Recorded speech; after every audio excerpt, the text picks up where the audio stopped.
Beloved child of the Most High, there is a stirring in your spirit at this very moment.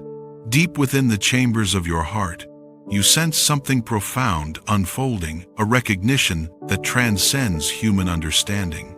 You have not arrived at this place by accident or mere chance.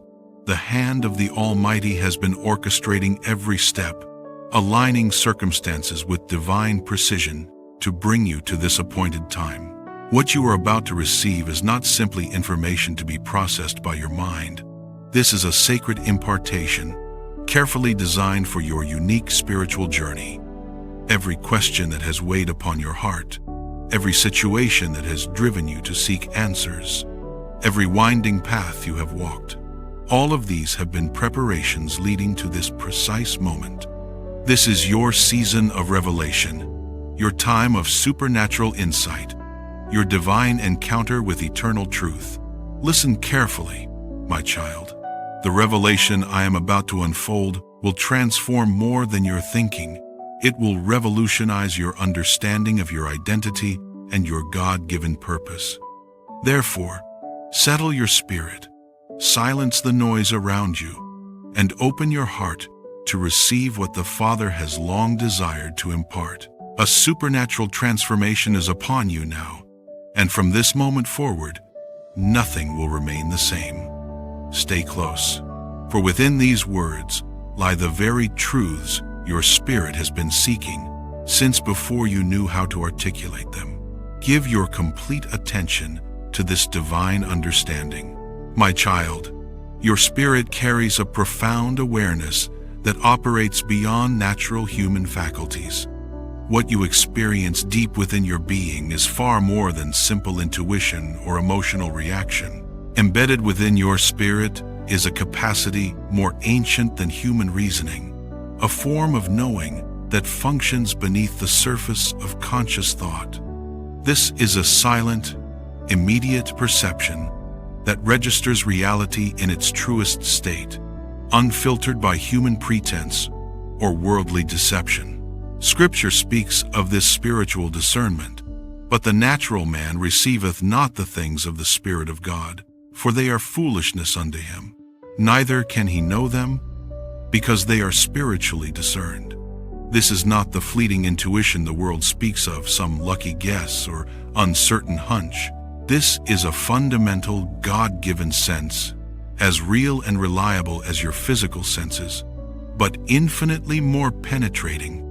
It perceives the invisible currents of intention, deception, and truth that flow through every human interaction and spiritual encounter.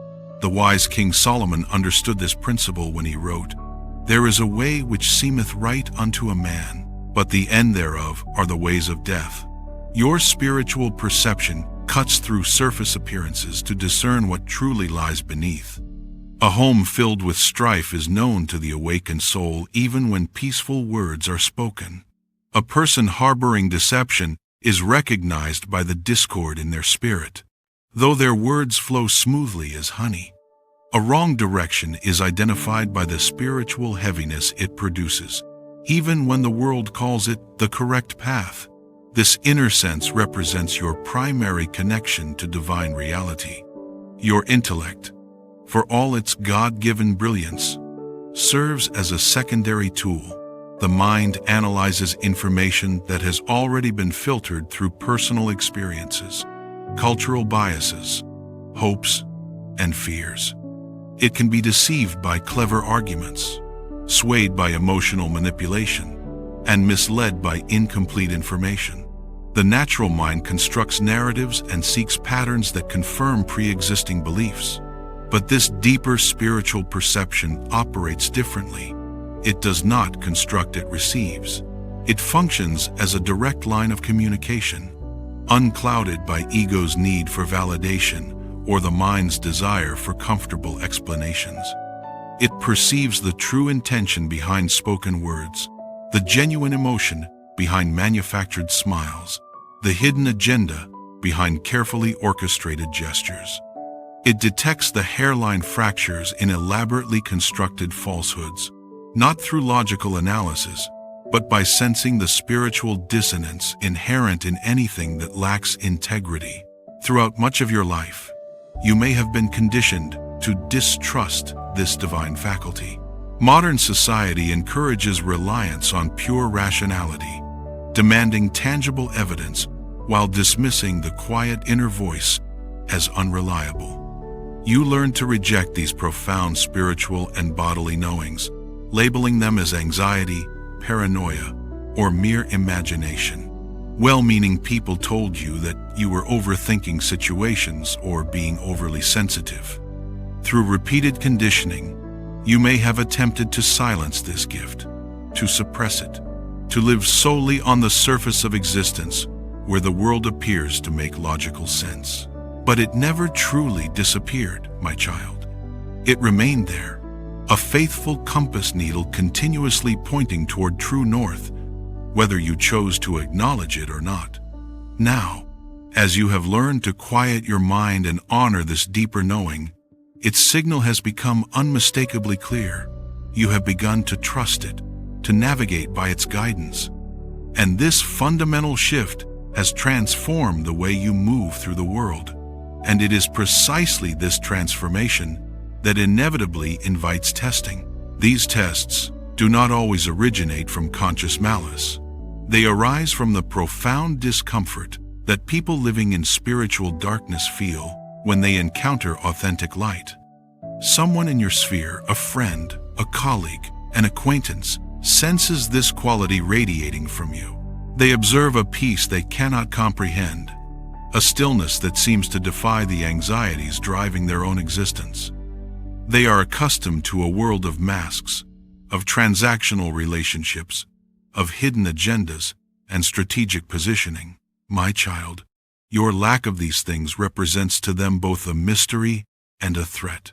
Your authenticity is a quiet challenge to the very foundation of their constructed reality. And so they decide to probe, to test, to investigate. Their goal becomes proving to themselves that your clarity is merely an illusion. They need to believe that you are either naive, exceptionally fortunate, or perhaps an even more subtle deceiver than they are. They cannot accept the possibility that you are simply operating from a completely different plane of spiritual awareness. To accept that truth would require them to admit that their own complex world of strategy and concealment is a prison of their own making. So the testing begins. It often manifests subtly, a series of small falsehoods woven skillfully into casual conversation. It might be a story with carefully altered details, designed to see if you will catch the inconsistency. It might be an act of manufactured vulnerability, calculated to elicit a specific emotional response that they can then exploit to their advantage. It might be a flattering proposal that contains a hidden hook, a concealed cost to your integrity or reputation. They present this construction to you, watching closely, expecting you to engage with the surface performance, to be taken in by their acting.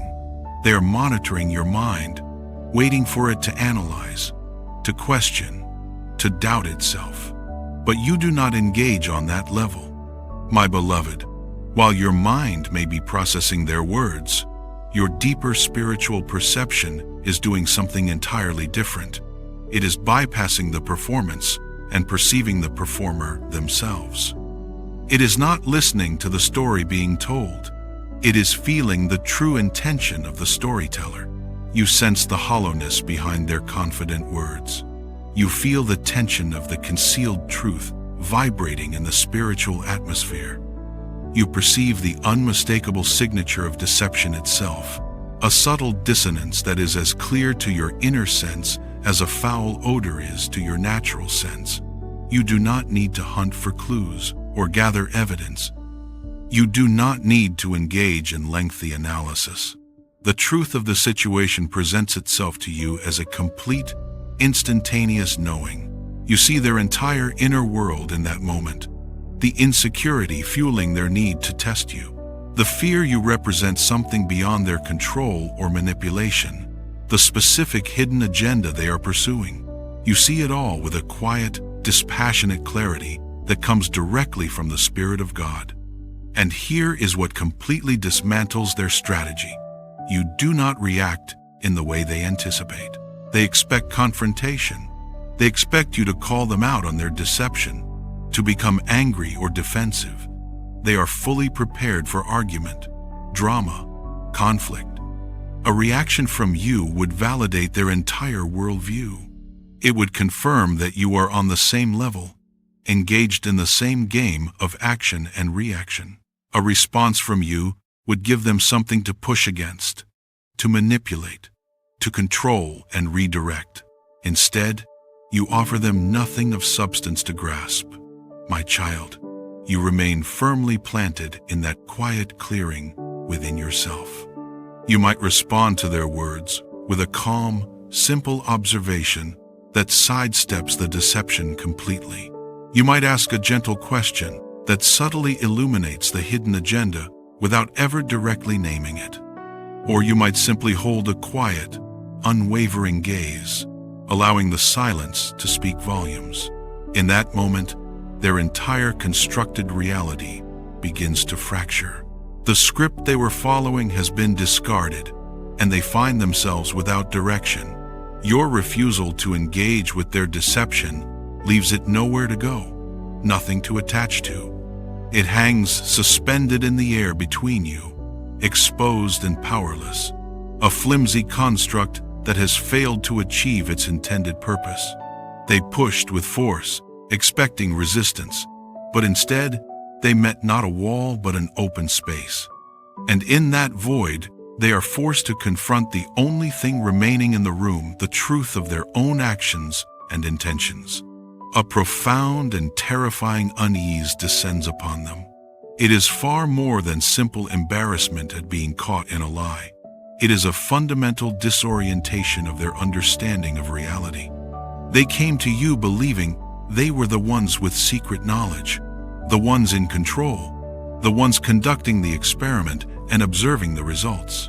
In a single quiet moment, the roles have been completely reversed. They feel utterly transparent, seen in a way they have never been seen before. They realize that while they were busy studying your reactions, you were perceiving their very essence, reading their spirit like an open book. They believed your peace was ignorance, a lack of awareness. They now understand it is a vantage point, an elevated perspective. They mistook your silence for weakness or inability to perceive.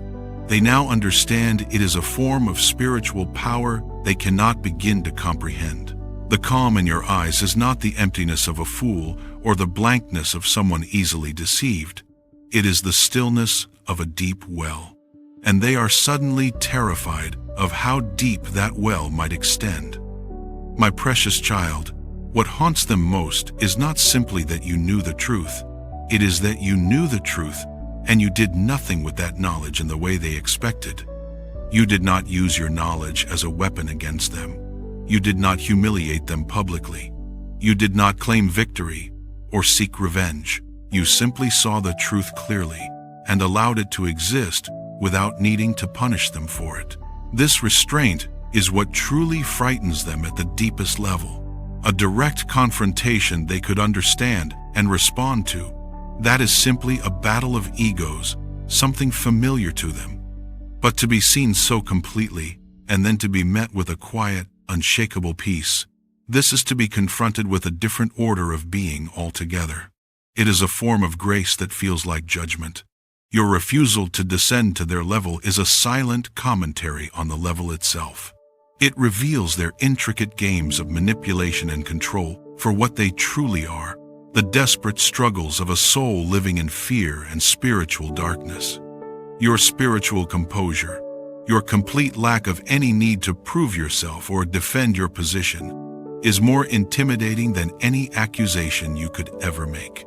It tells them unmistakably that you are not playing their game because you are engaged in a much larger one, operating by rules they do not know and pursuing a prize they cannot imagine. From that moment forward, they cannot be at ease in your presence. They are constantly reevaluating, questioning, wondering what else you perceive. How much have you always known? Every subsequent interaction becomes a source of anxiety for them. They guard their thoughts around you, as if you might hear them echoing in the spiritual realm. They feel the weight of your perception as a constant, gentle pressure that never releases them. They had built their entire world on the belief that what is hidden remains hidden, that surfaces represent reality. You have shown them that there exists a perception that penetrates all surfaces, that sees through all disguises. You did not just interpret their hidden motives through clever deduction, you perceived their very being through spiritual discernment. And you did it without effort, without straining. It was not an act of analysis or investigation. It was simply an act of being who God created you to be. This effortless clarity is what completely dismantles their sense of security. They are now faced with an undeniable truth that shakes their foundation. There is a way of seeing that the natural eyes cannot perform, and a way of knowing that the natural mind cannot achieve. They sought to test your spiritual awareness, and in doing so they stumbled into a sacred space where they were the ones who were measured by God and found wanting. Their carefully constructed world, once held together by pretense and control, now trembles continuously. And it trembles not because you pushed against it or attacked it, but because your quiet, authentic presence revealed that it was never solid to begin with. You have become a mirror they can no longer avoid, and they are terrified of the reflection showing them who they truly are. My cherished one, you have learned to stand in a quiet room within yourself, a sacred space that the world's noise cannot fully penetrate. It is not a fortress you built out of fear or feelings of superiority, but a clearing you have discovered through stillness and communion with the Father. It is the bedrock of your spiritual being, and from this place you have begun to see reality as it truly is.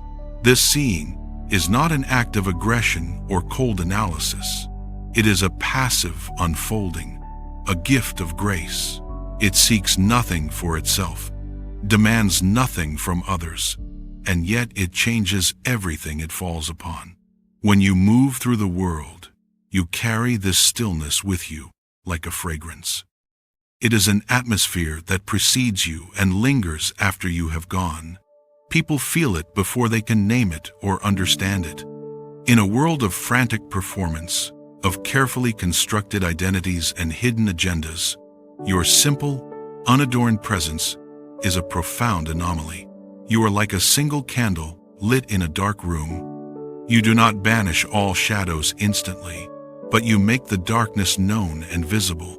This is the source of the unease you sometimes encounter in others.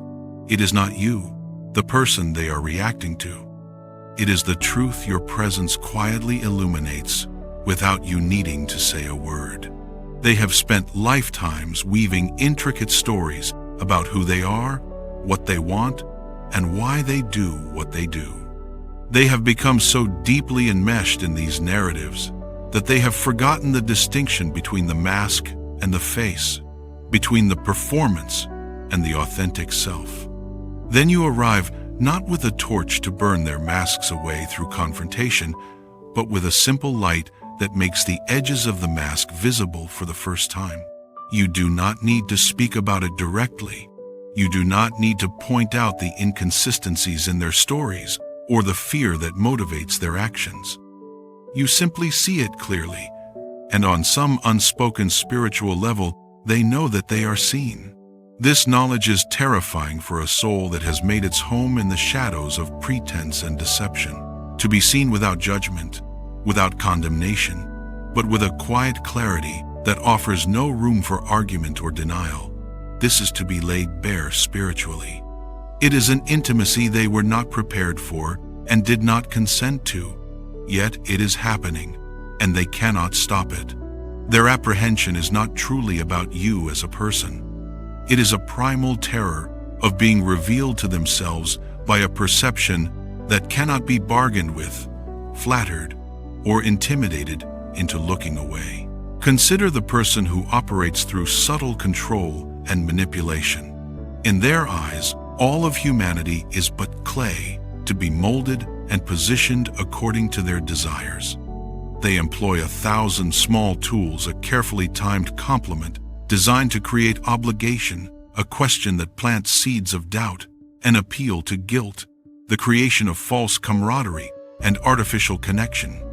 Their every action is designed to elicit specific reactions, to steer conversations in predetermined directions, to maintain an advantage they may not even consciously acknowledge they are seeking. They come to you with these tools fully deployed, expecting the usual responses: defensiveness, susceptibility to flattery, confusion, or eager engagement. You offer them none of it. You do not take the bait they have so carefully prepared. You do not defend the space they are trying to invade. You do not react to the provocation with the emotion they are attempting to trigger. You simply remain in your quiet clearing, observing the moves being made with detached awareness. You let their loaded questions hang unanswered in the air. You receive their manipulative compliments without becoming indebted or obligated. You witness the attempt at manipulation without absorbing the intended effect, like water rolling off a stone. This lack of reaction is what completely shatters their strategy. Their carefully planned moves have no effect whatsoever. Their energy, pushed outward with intention, finds no purchase and reflects directly back upon them. It is in this reflection that they begin to see themselves clearly for the first time. They hear the hollowness in their own flattery echoing back. They feel the coarseness and ugliness of their own manipulative tactics exposed. They are forced to sit with the intentions they brought into the room, intentions that now feel heavy and shameful. And in the silence you hold with such peace, those intentions become uncomfortably loud in their own minds. They came to test you, to figure you out, to gain advantage. But in the end, they were the only ones being examined by themselves, by their own conscience, and by the Spirit of God working through your presence. They are left with a profound sense of failure, not because you defeated them in battle, but because their own methods were rendered completely powerless and transparent, exposed for the empty manipulations they always were. They fear you, my child, not because you are an adversary seeking to destroy them, but because in your presence they become their own adversary. They are confronted with themselves, and that is the most terrifying confrontation of all.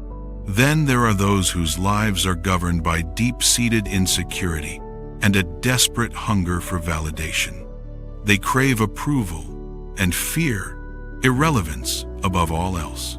Their interactions are a constant, exhausting performance designed to prove their worth, their intelligence, their goodness, their importance.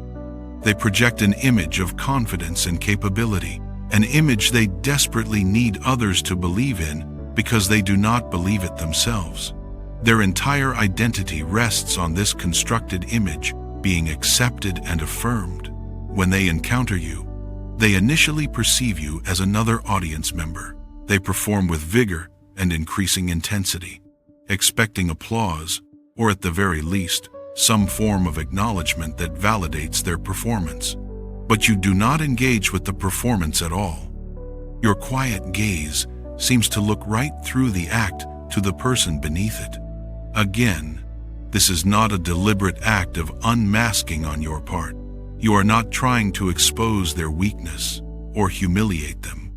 Scripture says, "The fool makes a great noise to be seen, but the discerning heart listens for the truth that is spoken in the quiet places of the soul." They feel this truth operating through you. They feel that their frantic efforts are not landing, not achieving their purpose.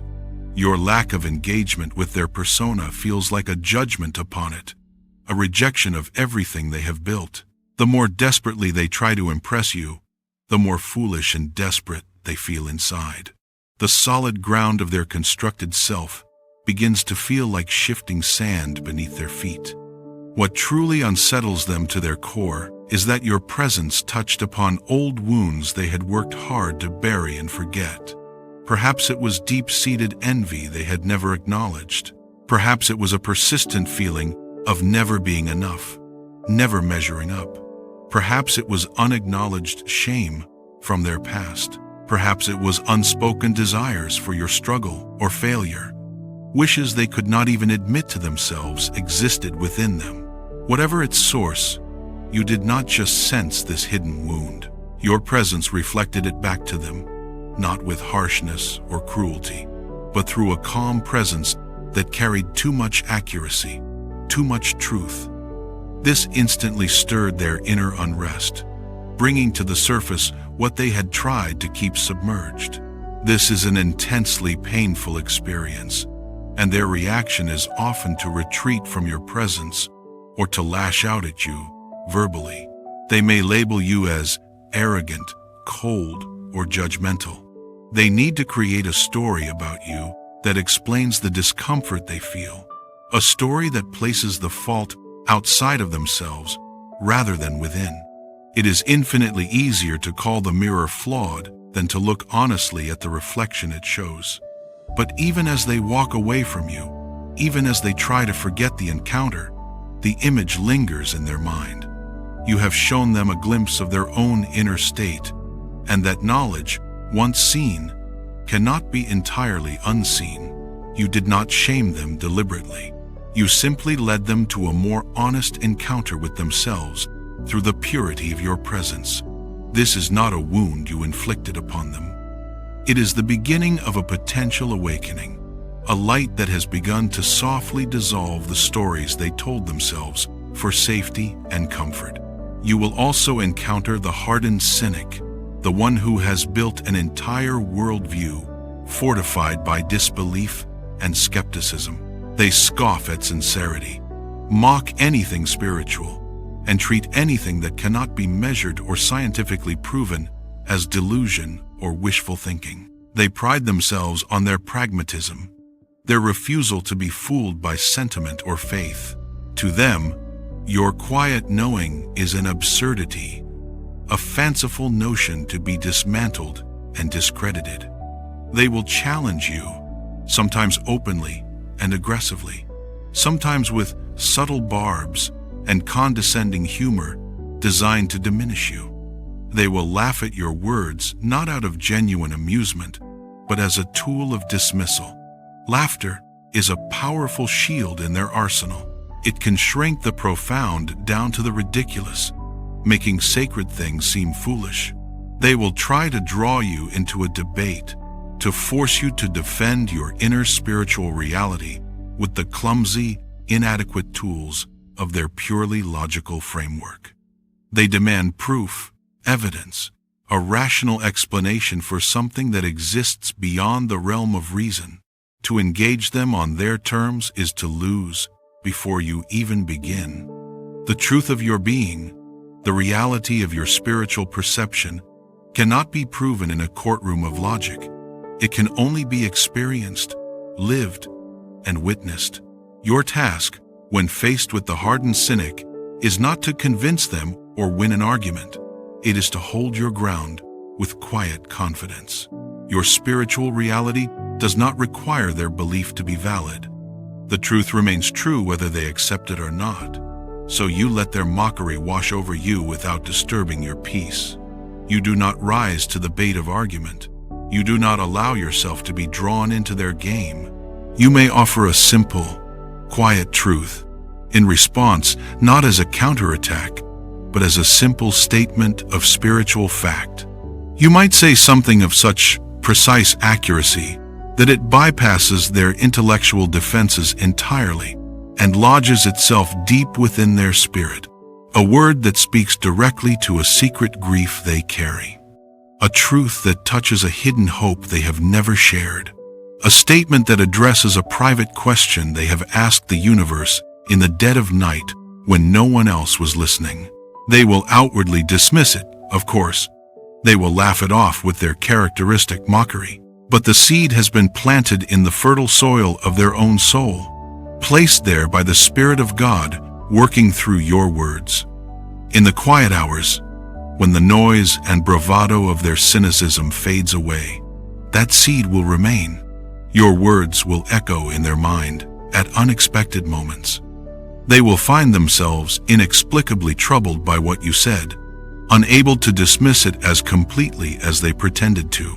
Their rigid worldview will have developed a hairline crack.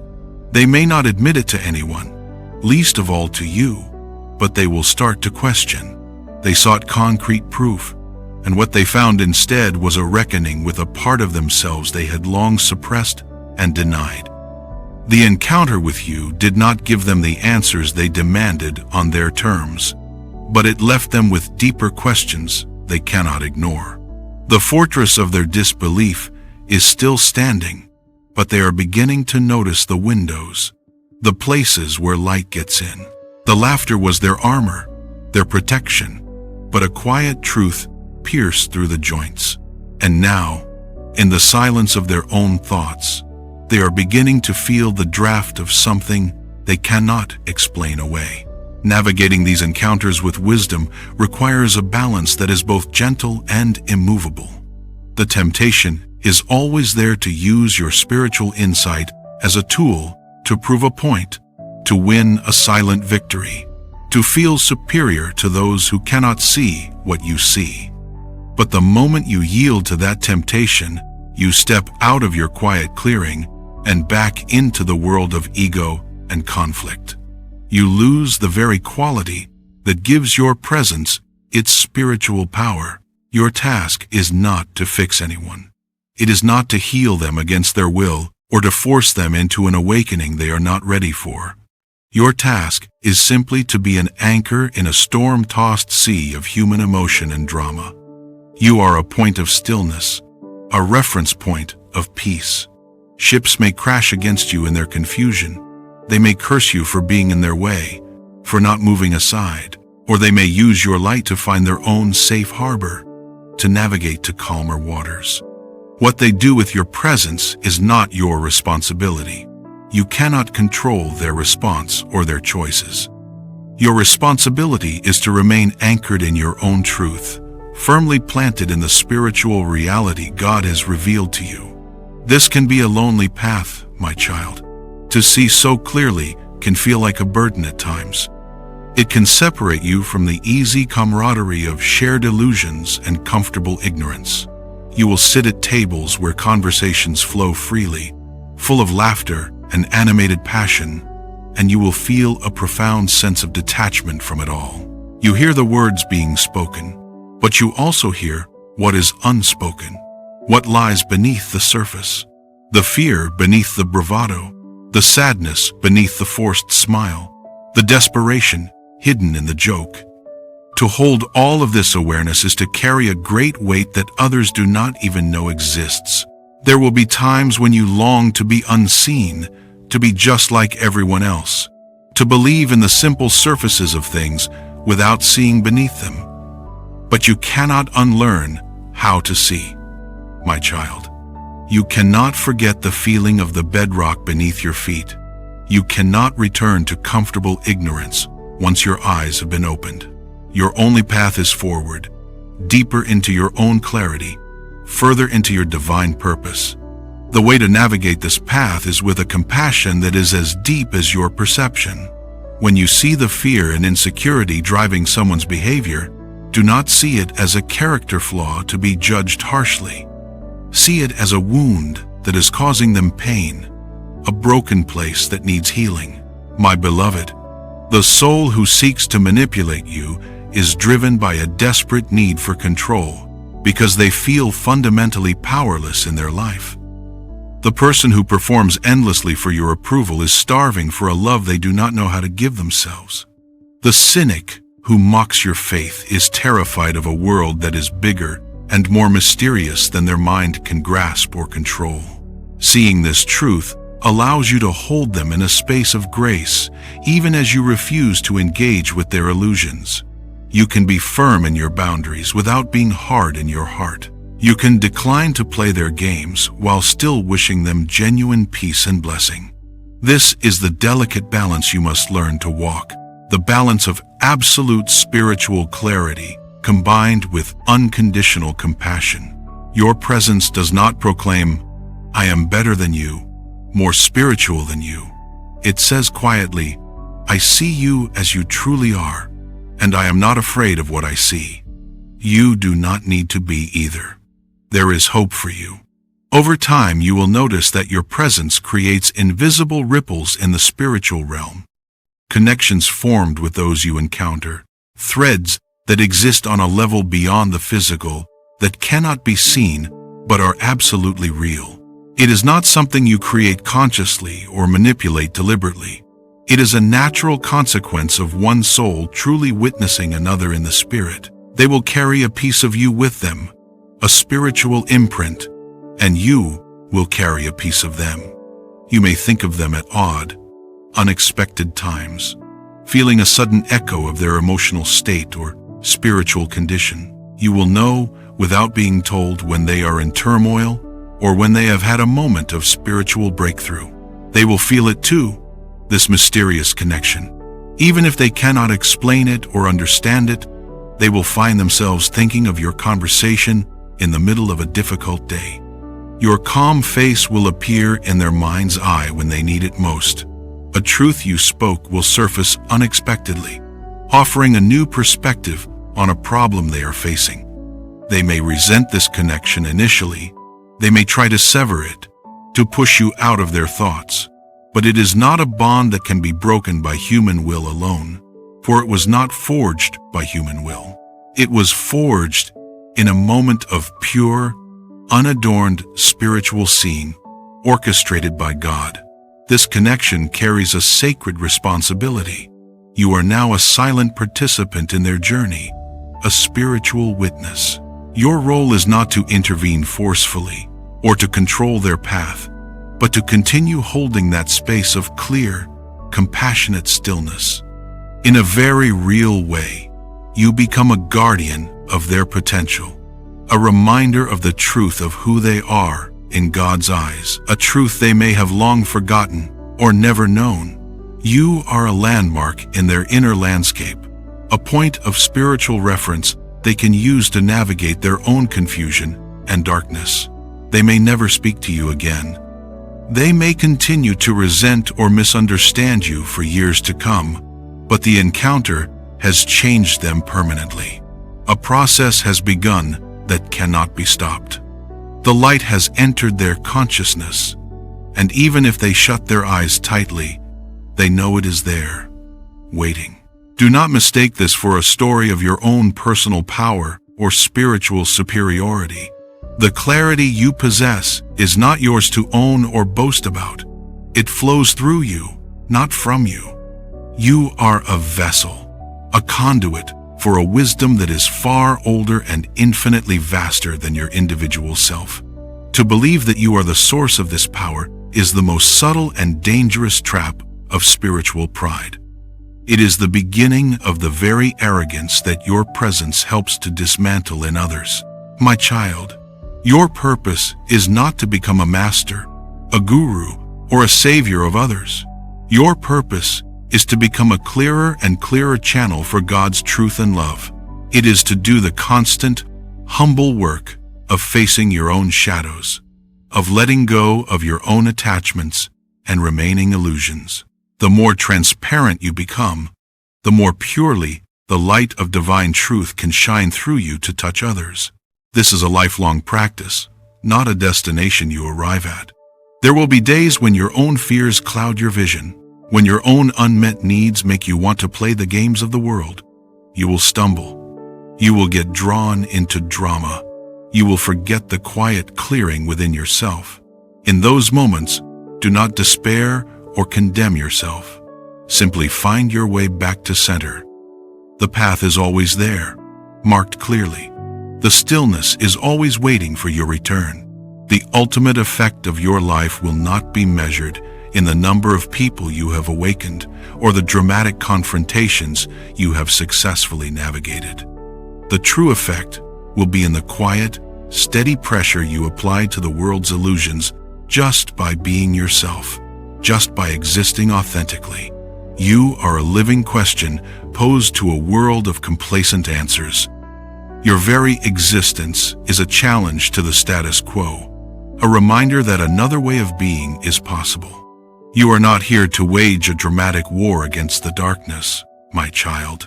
You are here to be a light. You do not fight the shadows directly. You simply shine, and in that shining, the shadows naturally recede. My precious child, some will be drawn to your light like moths to a flame.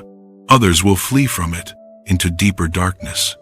Many will not even notice it consciously. None of this matters in the eternal scheme. Your job is not to worry about the reception or the results. Your job is simply to shine faithfully. So stand firm in your quiet truth. Listen with a depth that disarms pretense. See with a clarity that reveals reality. Act with a compassion that heals wounds. Do not seek to change the world through force or manipulation. Seek only to be a pure expression of the truth that lives within you through Christ. In doing so, you will change the world in ways you may never understand or see in your lifetime. You are an anchor of spiritual reality in an ocean of illusion and deception. Hold steady, beloved. That is all that is required of you. My child, the quiet strength you cultivate is an active, moment-by-moment choice to remain rooted in what is real and eternal. This steadfastness commits you to inner clarity and spiritual alignment. Even when the world pulls forcefully at you, attempting to draw you into its illusions and dramas, you recognize these invitations for what they are, tests of your commitment. You gently, but firmly, decline them. This does not mean becoming aloof or cold, disconnected from humanity. Your empathy actually deepens as you become less entangled in surface drama. Unentangled, you see more clearly the suffering driving others, the fear, the spiritual hunger, the desperate searching.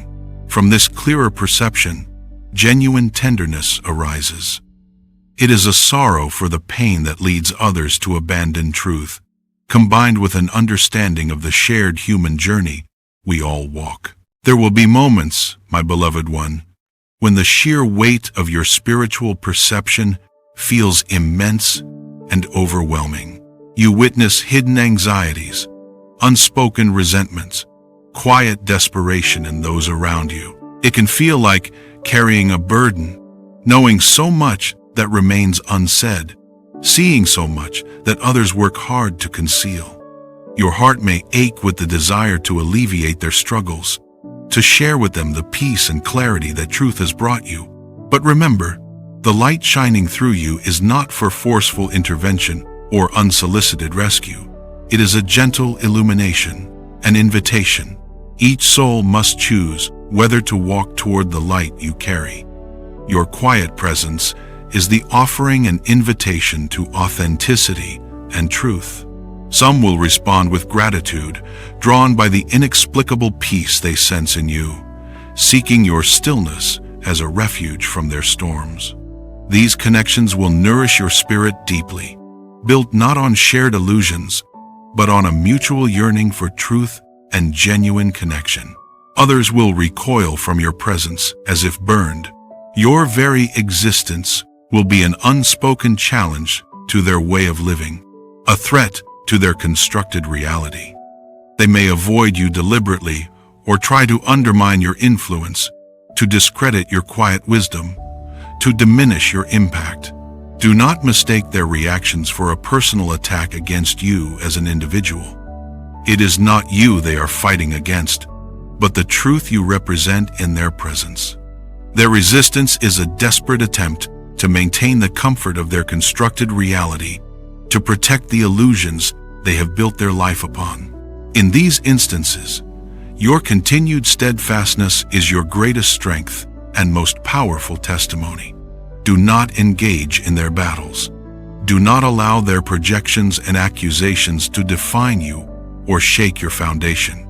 Let their words and actions flow past you like water around a stone, leaving no lasting mark on your spirit. Your inner peace is not dependent on their approval or acceptance. It is not contingent on their understanding. It is a wellspring within you, fed continuously by your direct connection to the source of all truth, the living God.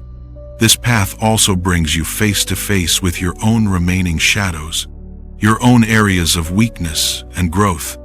The clearer your perception of others becomes, the more clearly you will see the subtle ways you too have clung to illusions, old stories about yourself, desires for control or validation that still linger. This recognition is not a failure, my child. It is not evidence that you are not truly growing. It is a necessary and sacred part of the journey. Each